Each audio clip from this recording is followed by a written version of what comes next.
এটি শিপিং ইন্ডাস্ট্রির একটা অন্যতম বিপজ্জনক চাকরি, কারণ এখানে আসল কাজ শুরু হবার আগেই তার নিজের জীবনে ঝুঁকি নিতে হয়।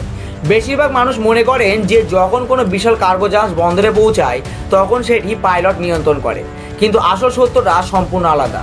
যখন কোনো জাহাজ কোনো জটিল পানিপথে পৌঁছায় তখন একজন বিশেষ অভিজ্ঞ সেই জাহাজকে নিয়ন্ত্রণ করে, তাকে বলা হয় মেরিন পাইলট। তবে সবচেয়ে বিপজ্জনক ব্যাপার হলো এই যে পাইলট যদি আগে থেকে সেই জাহাজে উপস্থিত না থাকে তাহলে তাকে মাঝ সমুদ্রে সেই জাহাজে উঠতে হয়।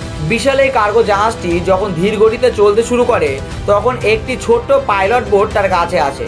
তারপর জাহাজের পাশ থেকে একটি দড়ির মই নিচে ফেলে দেওয়া হয়, যাকে বলা হয় পাইলট ল্যাডার। একবার ভাবুন তো, নিচে এই উত্তাল সমুদ্রের ঢেউ আর এরই মাঝখানে এই একটি দড়ির মই।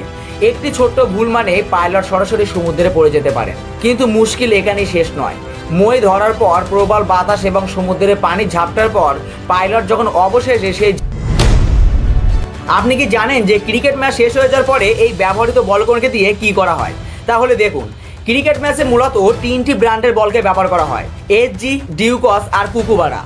আর একটি প্রিমিয়াম কুকুবারা বলের দাম প্রায় 12,000 থেকে 15,000 টাকা পর্যন্ত হতে পারে। এই বলগুলোর দাম এত বেশি হয় এই কারণেই, কারণ এই সমস্ত বলকে তৈরি করা হয় প্রিমিয়াম চামড়া দিয়ে।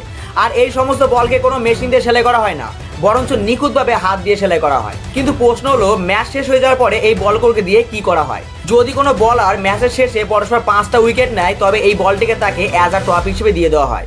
অন্যথায় আম্পায়ার এই বলগুলোকে সংগ্রহ করে দলকে দিয়ে দেয় নেট প্র্যাকটিস করার জন্য। তোমরা যদি এইরকম জেনুইন পয়সা পেতে চাও তবে চ্যানেলটি সাবস্ক্রাইব করো, তোমাদের অবশ্যই করে দাও। এই ছোট্ট মেশিন যদি না থাকতো তাহলে প্রতি বছর প্রায় হাজার হাজার মানুষের প্রাণ এই সমুদ্রের জলে চলে যেত। আসলে এই লোকটি যে রকেটটি লঞ্চ করছে তাকে বলা হয় রকেট লাইন থ্রোয়ার বা লাইন থ্রোয়ার গান। এবং প্রতিটি বড় বড় জাহাজ, অয়েল ট্যাঙ্কার, ক্রুজ এবং পোর্টে এই জিনিসটা রাখা বাধ্যতামূলক, কারণ এই জিনিসটাকে বানানো হয়েছে সাধারণ মানুষের জীবনকে রক্ষা করার জন্য। এই ডিভাইসের ভেতরে একটি ছোট্ট রকেট লাগানো থাকে, আর এটি ফায়ার করার সাথে সাথে এর সঙ্গে বেঁধে রাখা হাই স্ট্রেংথ দড়ি, যা বাতাসে প্রায় 1000 ফিট দূরত্ব পর্যন্ত যেতে পারে। এই দড়ি কিন্তু সাধারণ দড়ির মতো নয়, এটি কেবলার বা নাইথন দিয়ে তৈরি করা হয়েছে, যা প্রায় 20 কেজি ওজনের মালপত্রকে খুবই হামেশার সঙ্গে এটা টেনে আনতে পারে। এবং সবচেয়ে ইন্টারেস্টিং কথা, এটি পানিতে ডুবেও না। এই জিনিসটাকে তখনই ব্যবহার করা হয় যখন কোনো মানুষ সমুদ্রের মাঝখানে পড়ে যায় এবং তাকে বাঁচানোর উদ্দেশ্যে এই জিনিসটাকে ব্যবহার করা হয়। তো তোমরা যদি এরকম জেনুইন ইনফরমেশন পেতে চাও তবে চ্যানেলটি সাবস্ক্রাইব করো, তোমাদের অবশ্যই করে